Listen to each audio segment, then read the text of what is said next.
बिस्मिल्लाहिर्रहमानिर्रहीम।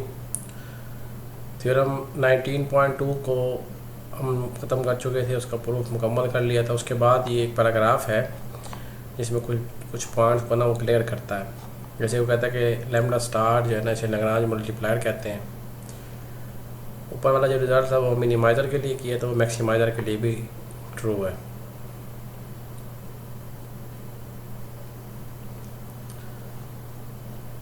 और ये भी आपको मैंने बताया था कि सिर्फ नेसेसरी कंडीशन है, सफिशेंट नहीं है। अभी हम ना नेसेसरी क्राइटेरिया कर रहे हैं। स्पेशल केस n=2 और m=1 के लिए था। तो लाग्रांज कंडीशन जो है ना, उसको हम दो इक्वेशन की शक्ल में लिख सकते हैं। इन दो इक्वेशन को अगर हम सॉल्व करें, यहाँ से ना हम x स्टार निकालते हैं जिन पॉइंट पे पॉसिबली एक्सट्रीमाइज़र हो सकता है। पॉसिबली इसलिए कह रहा हूँ क्योंकि नेसेसरी कंडीशन है, सफिशेंट नहीं है। जैसे कि हम रियल वैल्यूड फंक्शंस के लिए करते हैं कि फंक्शन का डेरिवेटिव 0 के इक्वल रखते हैं, वहाँ से कुछ पॉइंट्स आते हैं और वहाँ वो हो सकता है कि वो पॉइंट्स मैक्सिमाइज़र हों या मिनिमाइज़र हों, लेकिन उसका कन्वर्ट्स ट्रू नहीं है। आपको जानते हैं f(x)=x⁻³ लेते हैं, उसका फर्स्ट डेरिवेटिव 0 के इक्वल रखते हैं तो 0 आंसर आता है ना। वो 0 पे ना ही मैक्सिमाइज़र होता है ना ही मिनिमाइज़र होता है। तो इसलिए ये भी इसी सेंस में हम लेके चल रहे हैं।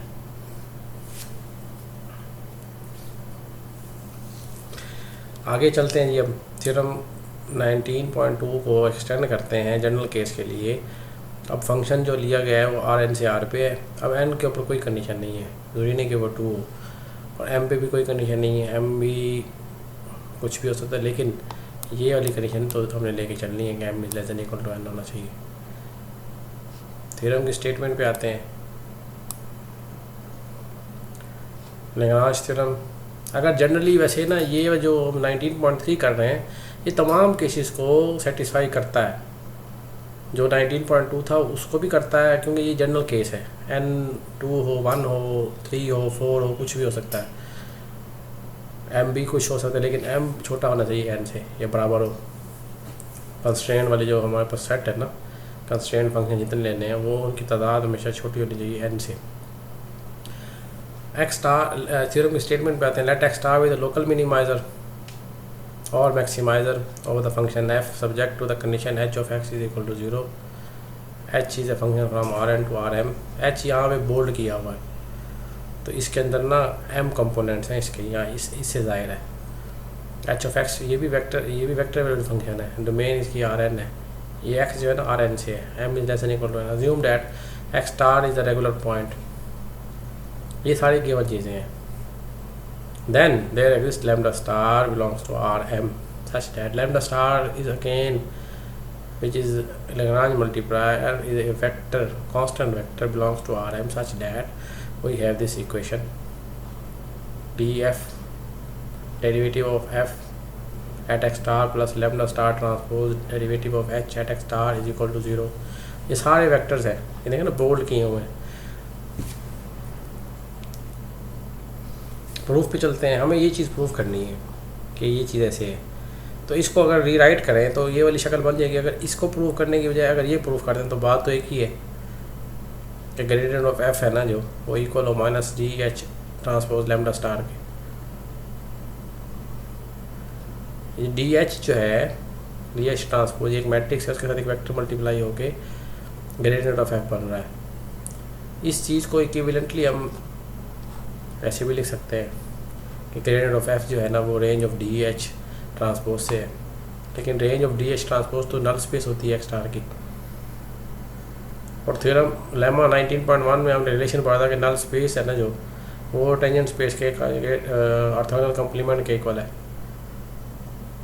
तो ये प्रूफ कर बजाय ये शो करने के कि ये इक्वेशन होल्ड करती है, अगर ये प्रूफ कर दें कि ग्रेडियंट ऑफ f जो है ना वो ऑर्थोगोनल टेंजेंट स्पेस के ऑर्थोगोनल कॉम्प्लीमेंट का एलिमेंट है, तो प्रूफ मुकम्मल हो जाएगा।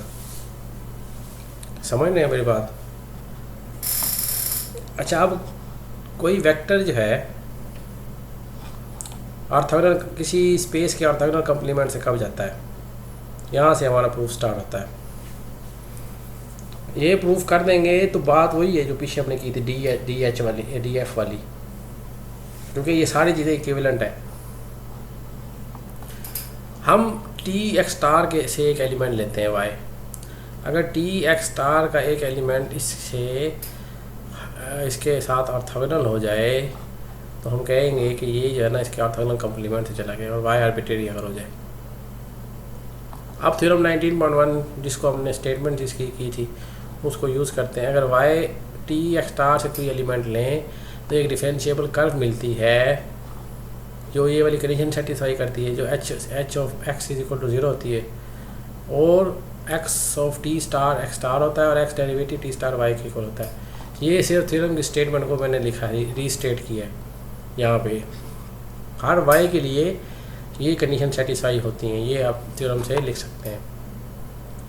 यहाँ तक बात समझ आ गई है। अब हम एक फंक्शन बनाते हैं, कंपोजिशन फंक्शन, ये पहले भी कर चुके हैं function composition, F of x of T. Theorem 19.2 जब प्रूफ कर रहे थे उसमें भी हमने एफ आई बनाया था। तो टी स्टार हमने कहा था कि वहाँ पे लोकल मिनिमाइजर है, वैसे ही यूज़ किया इसमें। डी फाई और D T star equal to 0 हो जाएगा। चेन रूल अप्लाई करेंगे, ये चीज़ आ जाएगी, तो यहाँ से ये प्रूफ हो जाएगा। एक ग्रेडियंट ऑफ एफ है ना जो, वो वाई के ऑर्थोगोनल है। और वाई कहाँ से था? टी एक्स स्टार से, आर्बिट्रेरी था। तो यहाँ से इम्प्लाइज क्या हुआ कि ग्रेडियंट ऑफ एफ जो है वो टी एक्स स्टार के ऑर्थोगोनल कंप्लीमेंट में चला गया। This completes the proof. अच्छा, ये जो डायग्राम बनाई हुई है ना, ये इस प्रूफ की नहीं है, ये ना एक्सप्लेनेशन है एग्जांपल के हवाले से, एग्जांपल दी हुई है। ये प्रूफ से हट के है, इसको ये इसका हिस्सा नहीं है।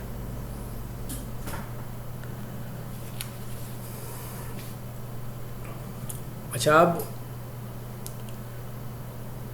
हम आते हैं, अब ना एक लैग्रांजियन फंक्शन की डेफिनेशन बनाते हैं यहाँ पे ना, क्योंकि लैग्रांजियन फंक्शन कैसे बनाता है, ये small L of X lambda equal होता है F of X plus lambda transpose H of X. F is given, lambda have to find and H of X is given. H और F given होते हैं, lambda को हमें find करना पड़ता है, इसे लैग्रांज मल्टीप्लायर कहते हैं। और ये जो है ना स्मॉल एल जो है, ये दो आर्गुमेंट का फंक्शन एक्स और लेमडा का, इसे लैग्रांज फंक्शन कहते हैं। ऊपर वाली जो हमारे पास नेसेसरी कंडीशन थी लैग्रांज कंडीशन, उसको हम ऐसे भी लिख सकते हैं। The Lagrange condition for the local minimiser can be represented using the Lagrange function this one. अगर डी ऑफ एल ले ले तो जो थ्योरम की स्टेटमेंट में D F plus lambda transpose और डी एच था ना, उसको ऐसे लिखा हुआ है। डेरिवेटिव है तो ये लीनियर है तो अलग अलग हो जाएगा, इक्वल टू 0 आ जाएगा, वही बात आ जाएगी। लेकिन यहाँ पे आप गौर करें कि ये दो आर्गुमेंट का फंक्शन है, इन दोनों आर्गुमेंट के ना पार्शियल डेरिवेटिव लें अगर डी एक्स के लिहाज से इसका डेरिवेटिव या डी एल के लिहाज से, तो हम D L of X lambda को ऐसे लिख सकते हैं, D x of L comma D lambda of L. D x of L जो है वो इक्वल होता है इसके D F plus lambda transpose D H के। आप चेक कर सकते हैं यहाँ पे, इसमें अगर सब्स्टिट्यूट करें यहाँ पे डी ऑफ एक्स लेंगे तो इसका डेरिवेटिव आ जाएगा D F plus lambda transpose D H. ये लेमडा पे तो डिपेंड नहीं कर रहा ना, लेमडा तो एक्स पे डिपेंड नहीं कर रहा, तो इसलिए हमारे पास ये वाली डेरिवेटिव की इक्वेशन बनेगी। और दूसरे स्टेप पे जब इसका लेमडा के लिहाज से इसका डेरिवेटिव लेंगे तो वो क्या आ जाएगा, H of H X transpose आ जाएगा। Therefore, the Lagrange theorem for the local minimizer x star can be stated as this one: the dx of L is equal to 0, d lambda of L is equal to 0.